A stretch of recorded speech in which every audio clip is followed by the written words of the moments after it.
Welcome to the Collective Experience by the Brown Girls Collective, a dynamic platform where we celebrate innovation, creativity, and the power of Black excellence.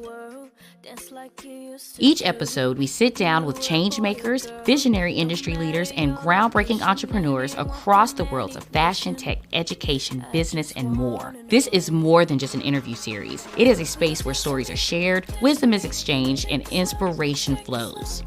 Together, we are building a community that thrives on collaboration, empowerment, and the drive to uplift one another. So get ready to meet these women redefining industries and shaping the future.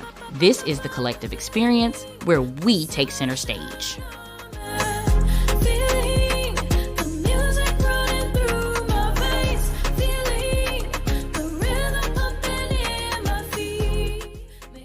Thank you to our advertisers, DJ Carson of Carson Law Firm, Michael Bailey of the Minority Info Network, and Patrick Sapp of the Universal Therapeutic Services. Make sure to check them out. Welcome to the Collective Experience, brought to you by the Brown Girls Collective, your space for inspiration and connection. I'm your host, Sierra Hampton. Today, we're excited to introduce Milan Parker, a visionary filmmaker and founder of MVP Productions. Over the past 13 years, Milan has dedicated her career to crafting meaningful stories that amplify unrespected voices, particularly within the LGBTQ community. With many more than 7 films to her name and 5 currently streaming on major platforms like Peacock, Tubi, and Amazon Freevee, she has proven the transformation power of authentic storytelling. With beginning as a passion has evolved into a mission to foster conversation, inspire change, and create representation in spaces where it's often been lacking. MVP Production is a shining example of how independent filmmaking can resonate with audience around the world. Join us as we dive into Milan's journey, her creative process, and the impact of her incredible work.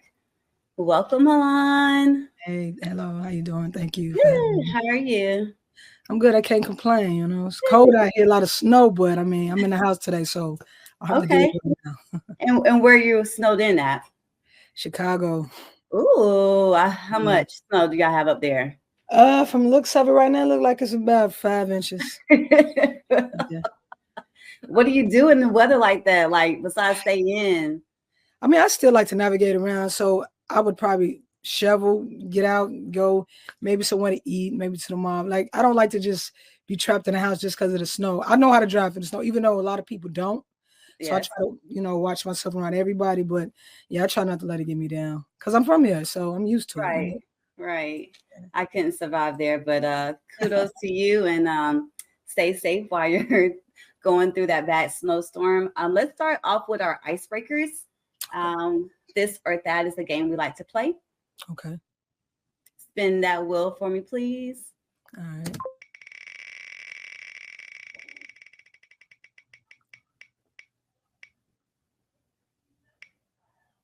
Okay, what does it say? Okay. Okay. Hair up or hair down? As far as like, well, I have hair now, so me or... Well, I did kind of dive into your little background. I know that you are married. So what is your preference for your wife? Hair up or hair down? Let's ask that question. I'm going to be honest. It really depends on where we're going. Okay. Like if we're going out to a nice fancy restaurant or something, I want her hair up if she has a nice gown on to show her face more. Okay. But if we just running to the mall or doing something like that, she can have her hair down or in a ponytail. Do you have a lot of say in how her hair is? Like, babe, I like it straight. I like it curls. No. Okay. Not at all. She don't listen to me at all. Okay. Her hair.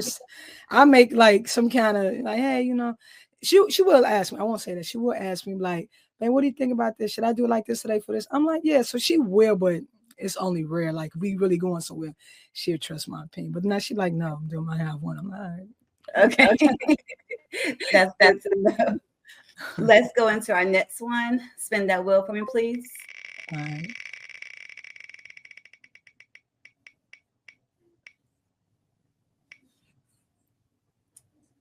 All right. I'll wait 2 seconds. 50-50 or foot the bill or let them pay. Ooh, I hope this one don't get you in trouble. Well, 99.9% of the time, I'm gonna pay. Okay. Just as who I am. I mean, sometimes my wife will, you know what I'm saying? She'll be like, I got you. I'm like, all right, cool. It's very appreciated because I do spoil her. But most likely I'll be the one. But I don't mind though. So, but I do like that. Hey, I'm gonna take care of it because you either let her take care of it or just to acknowledge that you want to take care of it. I'm probably still gonna take care of it because I need that. I appreciate that. Like, okay, thank you, but I got it. Or go ahead, it's your turn. So it's your turn. So let me make sure I get in order what I want really this time. like when the bill rises, baby. Yeah. It's on you this time. I think I covered last month. Got you. All right, let's ask another icebreaker. All right. Spin that wheel for me, please. All right.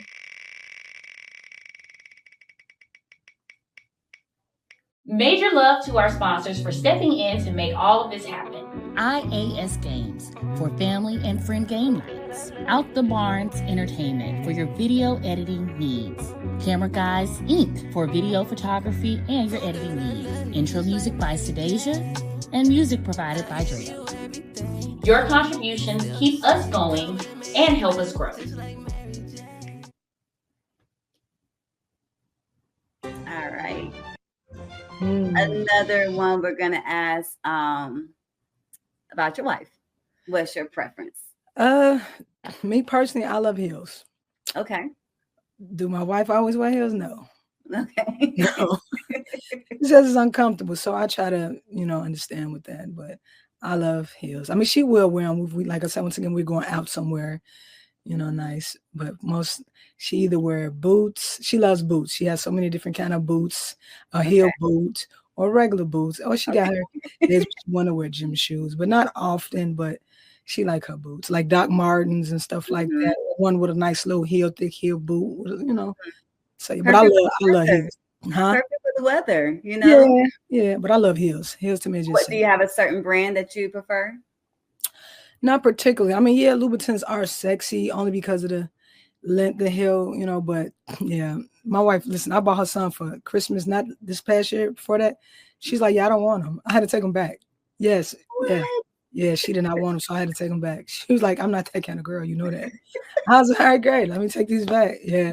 Wow. I don't like stuff like that. That's the first. But I did get her some Gucci high boots with a little heel on it. She loves those. So okay.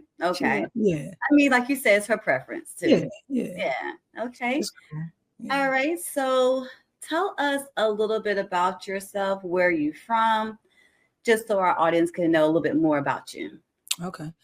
Well, my name is Milan V. Parker. I'm an independent filmmaker based out of Chicago. I got into the film industry, I want to say 2009. I was 30. I was in a play in Atlanta. It's called Boys Don't Cry, written by Lynda D. Brown. From there on, my acting just took off after that. And here I am pretty much today, from starting there, just doing a play. I was doing little commercials here too, like small little local things. But then, I met Lynda. Huh? I'm sorry. I'm sorry. How did you get into your first film? My first film I got in was from a filmmaker named Cookie Hughes here in Chicago. And it's crazy because she kind of motivated me. Like when I was on the set with her, watching her, how passionate she was about filming. It's like at that moment when I met her, I knew like, I like this. Like I want her to direct my first movie. And that's what ended up happening. It was a book. Yeah, it was a book. And I was telling her about it on set. And she was like, yeah. Let's finish this movie here first. I'm like, okay. But I was just so excited because I felt like right then and there, I knew my purpose. Just by being on set with her the first day, like, wow, this is amazing. You know? So yeah. So the instant connection already. Instant connection. Instant. Good. Well, thank you for telling us a little bit about yourself. Let's dive into the introspective, which is the misconceptions about you. What do you think people have about you, your brand, and your platform? You started misconception? Yes. Well, as far as me, and I could speak for other dominant women, I mean, I tend to think some, not all, some heterosexuals, they feel as if like dominant women want to be men, which that's not always true. Yeah, we like wearing masculine, fine clothes, man. It's comfortable. If there was a woman's brand that offered the same things that a man, I will wear because I feel like it'd be more tailored to my body. Because the whole point is a lot of dominant women, they don't want, to show their curves. And the reason being is some not comfortable with their curves, or some don't like men looking at them. Right. See what I'm saying? So we want to be comfortable. So that's that. What was the other one? Just about your platform and your business, the misconception maybe people have of your business. Well, I think a lot of straight people, my auntie in particular, she thinks that I only make movies for gay people. Like she mentioned that to me for like, why don't you make straight movies? I'm like, what do you mean? It's straight people in the movie too. So it's not just like all gay people. Right. It's straight and gay. So I had to let her know, like, nah, like that's like, like, nah, I make them for everybody. It's pretty much like a lot of more LGBT community can relate because, it's main characters, but it's some main characters is straight too. So, right. So FYI, so the people that's watching, it's not just the LGBT movie. I happen to be LGBT, and it's my movie that I also include the LGBT community. Oh, wow. Great. And thank you for clarifying that. One thing I want to ask is, have you ever thought about getting into the film festivals and, just kind of submitting your dialect and your platform to those type of, festivals? It's crazy that you asked that. I actually just submitted last week, and I intend on submitting to this Los Angeles ones today, along with my script. So it's crazy that you asked that. And I have done it in the past before, but it was Sundance, and I know Sundance requirements are bigger, but I was hungry and confident, like, hey, they're gonna like me. They didn't like it. Okay, but I wasn't there yet. But now I think I'm at another level in my life as far as growth with my films. Not to say that this last one, my Christmas movie, but I definitely feel like my script. Okay. I feel like my script. It's a dope psychological thriller. So. And yeah. Do you have like any future projects that may be coming up that you want to kind of expound on a little bit? Well, I am in the midst of accepting submissions from cast and crew on my website for people who want to, possibly be in it. The official audition will be held soon. But I do, like I mentioned, I have a psychological thriller called Gold Star, which I will be casting for soon. But I am shopping that script around because it's an amazing script. Oh, wow. So I do have that coming up. This will be my best film, my best script, my best film, everything. This one here is deep. It's okay. What makes that one so different from your last films? Well, the other ones, The Lies We Tell, to me, was more like an urban drama feel with violence, drugs, and More Than Friends was nice. It was about two best friends, fall in love. But this one's going to have you thinking. It's a psychological thriller, like I mentioned. So this one is like, I don't want to give away too much, but this one is going to have you on the edge of your seat. Like, whoa, I didn't even think that was possible for somebody to think like that. And then coming from the writer, and when people see this, they're gonna be like, she wrote this? Like, why would she write that? Sometimes things need to be heard. Yeah, absolutely. And that's why I decided to write it, because, unfortunately, it's some people who don't support LGBT. Right. So. And just tell us a little bit from the growth from your first film to your second film now to the one that you're in the works of. What do you see your growth like? Do you see like learning from the first film, I'm gonna change this, go for more this dialect? Just tell us a little bit about that. I'm gonna be honest, I learn from every film that I do. Every film has been a challenge for me. Every one. Like the first one, it was a lower budget. It was fun though. It was a lower budget. I think that's what the one I had the most fun, because I didn't expect anything from it. It was like coming from my book and having an amazing crew. Cookie Hughes, like I said, she directed it. Jeremy was the DP. We was just having fun, just doing something. And then came the next one when I was pretty much by myself and just dealing with editors and it was a lot. And then this current film, it's just been a lot. Everything has been a challenge. I say that. And I learned like, not all men, I'm not going to say all men, but a lot of men don't respect women in the filmmaking business. Mm-hmm. They don't. They do not respect them the same way they would respect a man. And that's unfortunate. I've dealt with, I'm in the midst of sort of still dealing with it on my latest project. And it's unfortunate. It definitely, what come from out of this, I sort of want an all female crew. I really do. Cause I feel like we put our all into it. Not saying men don't, but I just feel like they're going to respect me the same because they're a level of a woman too.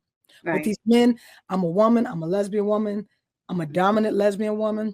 Mm-hmm. So they feel like they could take their time on stuff, just not take me as serious as they would a man, because they wouldn't pull some things they would with a man that they pull with me. Right. And that's unfortunate. I had to deal with this recently. Yeah, wow. My latest film. So yeah.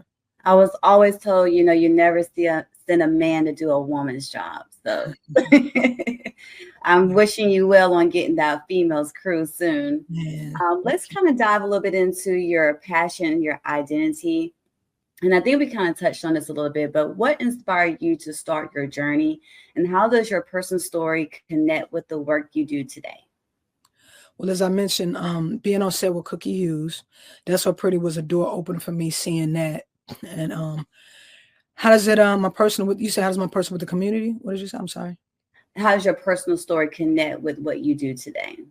Well, I figure my personal, it pretty much part by me being a lesbian woman, and my movies pretty much being, predominantly for the LGBT community, even though straight people are in it.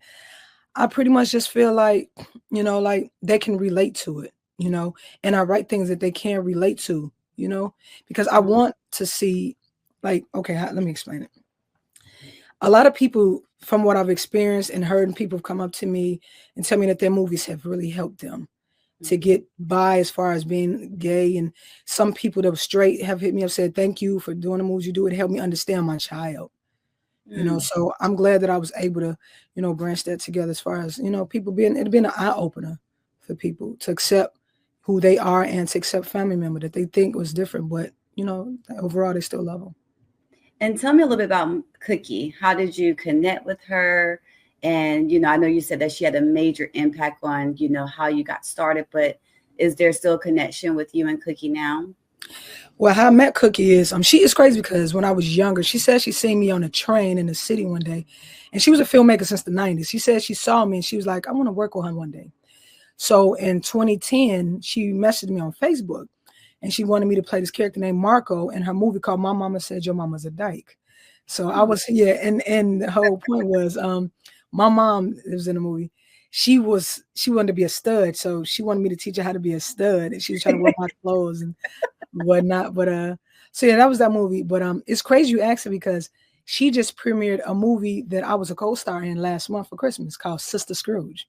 Oh, nice. So yeah, so we're still pretty cool. Yeah. And did I hear you correct? Said that your mom was in that movie with you? Well, no, the lady who played my mom. Oh, okay. My mom, and she wanted to like me to teach her how to be a stud. How was that?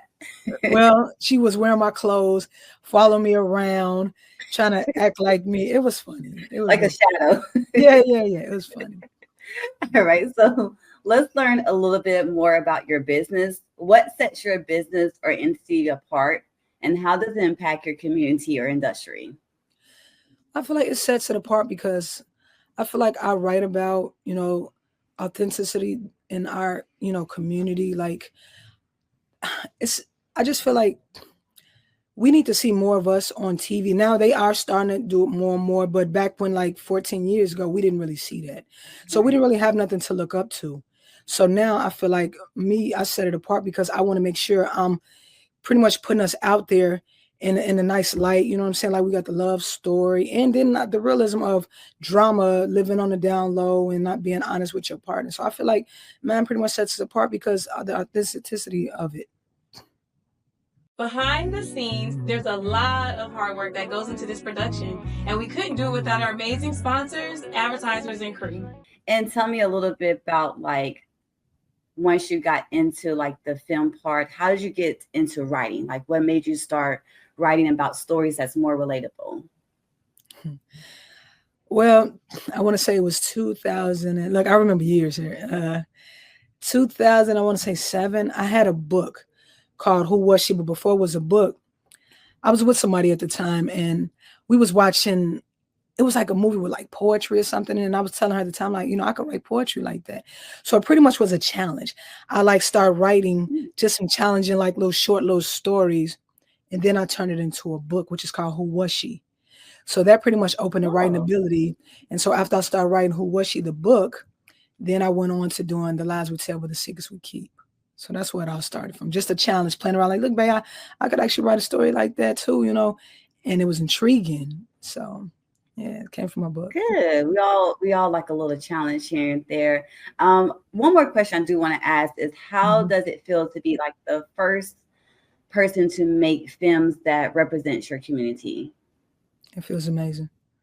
It feels really amazing. Like I mentioned, like people to this day, like I was on set filming yesterday and they had some people come in who had clothing line and they was like, oh man, I remember you, man. Like your movies are so, and these are straight men. They like, man, your movies are so dope. You know what I'm saying? So it makes me feel amazing. Like, and these are straight men that they still loved it. Like, man, that was a good movie, you know? It made me feel good. Straight, gay, whoever. If it's a great storyline, people are going to want to watch and they're going to want to support it. So it makes me feel amazing. It makes me feel proud. Especially, I'm even more proud that we have more movies out, you know, that are part of LGBT, because it was getting a lot of pressure on me. Like, everybody, like, hey, when the next one? I'm like, hey, geez, like, so much pressure. Like, I feel like I couldn't make a mistake. I couldn't mess up. Gotcha. What are your qualifications that you look for when you're selecting like your actress and actors? I know there's roles that people have to play, but what other qualifications do you look for? I look for professionalism and seriousness. Like I have, like I said, I mentioned, I have people submitting now for Gold Star. And I don't know, some are very professional, some aren't. I don't want people to pretty much submit with sexual body shots. Like that's not going to intrigue me to cast you. So I like professionalism. I want you to submit a professional headshot, a body shot, a small bio about yourself, why you're interested and why we should choose you. You know what I'm saying? Yeah. So I like professionalism. You know, I start with there, and I feel like I can help you throughout the rest. And if you're dedicated, you don't even have to have experience. If you're dedicated into learning, I'm willing to take that chance. It's good to know. And like, say for instance, you turn down an actor or actress, and they just keep, you know, applying for different positions. Do you eventually say, okay, you can be an extra, or okay, I do have a perfect role for you in this film? Tell me about that, like your interactions with those type of people. Well, I've actually have done that. People who are very eager, like, man, you know, I want to be, and I've given them opportunities to audition, and it wasn't up to par. So I said, you know what? You could be a PA, which is a production assistant, be on set helping out. Then I'll let you be an extra. And there's one particular person, I don't want to say her name, but she was just so dedicated. I actually put her in my latest movie that's coming out for Christmas. Like, 'cause she auditioned for a bigger role, and she's just so hungry. She's so nice, and you know, she just want to be a part of it. So I really wanted her to be a part of it. So I'm like, you know what? I'm gonna write you in. So I wrote her in. So nice. Look at there. Look at there. And one more thing I have is, when it comes to like coming up with your themes for your movies, how do you come about that? Like, what is your thought process? I'm pretty sure you're throwing in so many titles in the hat and trying to pull it out and maybe put it all together. Tell us about that process. Some of them from experiences that I've experienced. Some is from just hearing about different stories that like are unbelievable. I'm like, wow, like, and some are just like awareness, like the Gold Star. I know I keep talking about it, but that's my latest one. So I'm really happy about this. Let's promote it. Yeah, you know, with that one, I feel like, man, it just came from a place where I hope it doesn't get to that point, but I can see it. You know what I'm saying? I know I'm not giving too much, but I can see that happening from someone who pretty much is intimidated by dominant women. And it's unfortunate, but we need to shed light on that, because I'm sure it's probably happened. No one has probably heard of it, but I'm sure it's happened somewhere. And let me ask you a little bit about that, because you did mention that a little bit about you're still going through that process. How is that, being in the media world, being who you are and on the platform that you are and representing the community that you are? How is it? You know, you said it's different. If you were a guy, you wouldn't be treated like this. Just tell us, like, for those who are listening and want to get into production as well. You said how different is what exactly? Getting into like the media field, you know, comparing yourself from a man and a woman, you know, just the domination that you have to go through, the, you know, the letdown sometimes. Tell us a little bit about that.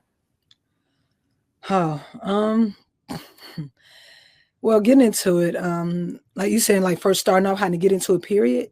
Because you mentioned a lot of questions. That's why I'm sorry. So, like, which one? Just tell me about like how the process is with you being who you are and on your platform. Okay. Like getting into this media world, just what the negative things that you have encountered and how you came over that. Okay. Well, like I mentioned with the whole situation about how men don't respect you, I pretty much overcame it by just continuing, like not giving up, seeing the project through no matter what I've been through with them, because at the end of the day, this is an investment and I have to get my return. So sometimes I got to suck it up. And back in my past, I probably would have cursed somebody out, said, give me my stuff. But then like now I feel like I can't just do that. I have to remain professional, even though like just suck it up. I'm like, okay, all right. Finish my project that I paid you to do.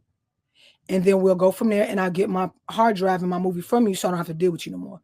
So sometimes less is more. Sometimes you have to, be professional, be quiet, and just at that moment, you have to accept what it is at that moment. Just know you can't deal with that person no more. Because my fear is them sabotaging my work, them not giving it back to me. Now I got to get a lawyer because you want to be, vindictive. So I don't want to go through that. So I just suck it up. I'm very proud of myself because in the past I would have cursed them out and try to go out there and find them to get my own stuff. But I got to be professional. I'm running a business. People look up to me. So I just got to be as professional as I can be. Even if it hurts, I have to. And I have been very patient too. Gotcha. Let's know a little bit about what is your why. What is your why and what keeps you motivated even when it gets tough? And I think you kind of touch a little bit on that, but what is your why? Wow, I do this for my community. I do. I love, like I said, being like able to showcase like not just LGBT community, like Black people like myself, local talent, just being able to help people who also like who didn't have a vision, but now that they see me now, they have a vision because there was a time where I didn't realize that this is what I was supposed to do. So I I want to be that person that people look up to. Like, wow, like I didn't even know that was possible. Like I want to do that too. So I pretty much say I do it because, I want people to have something to look forward to, just like I did with Cookie Hughes. Good. So what is your legacy and impact? What impacts you to hope, to make life, and what is your legacy about bringing the Black and brown women to pursue their dreams? So what impact do you have that will make, a legacy for you and your community? Just tell them never give up, never give up. Even when it gets hard, just keep going, see it through no matter what.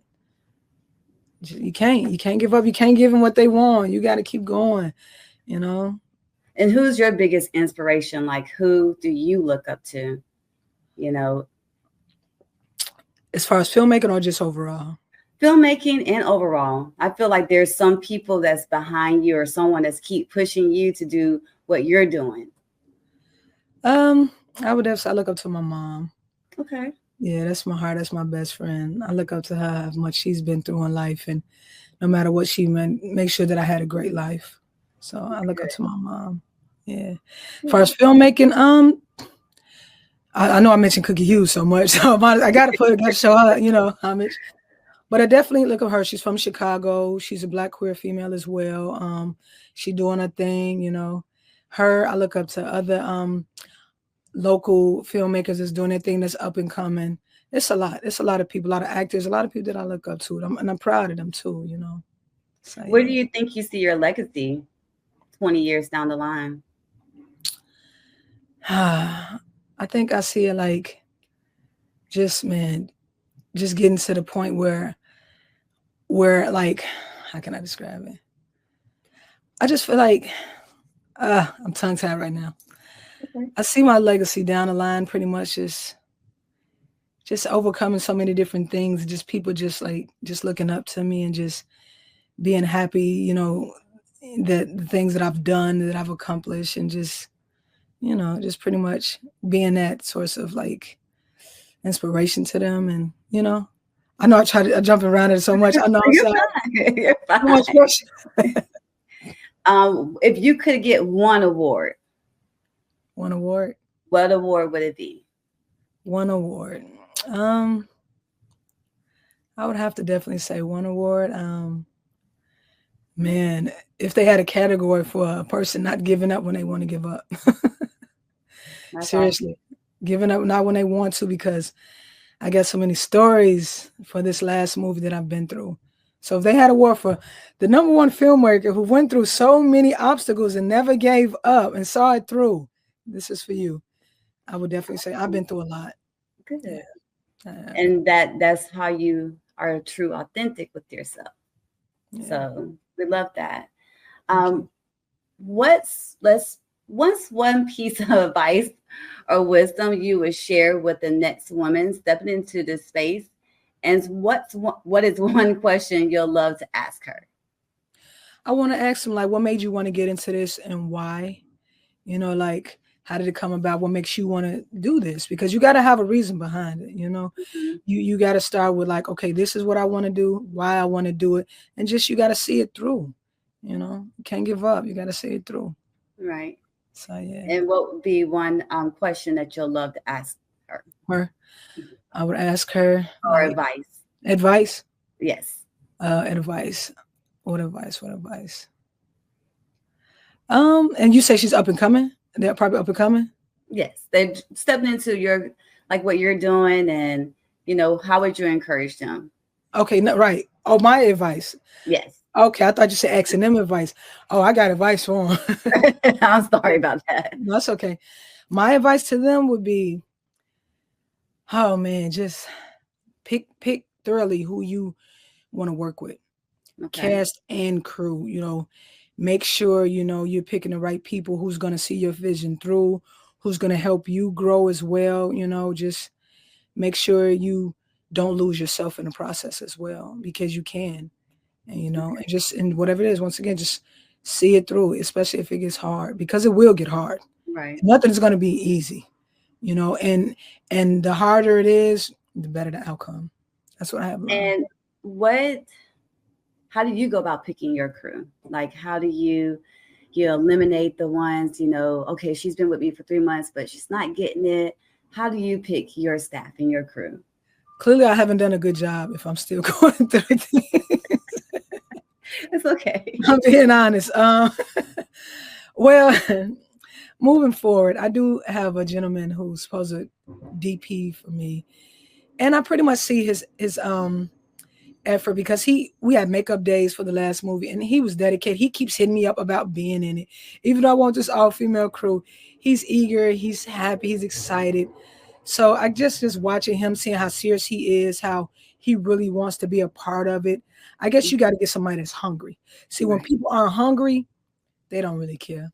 Right. You got to be hungry. You got to get somebody hungry, even if they already there. Like me, I'm still hungry. I don't care how many films. I'm still hungry. I still want the best. I want to work with the best.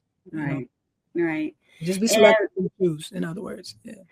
And do you have any final thoughts or final things you would like to say to our audience today as we get ready to close out?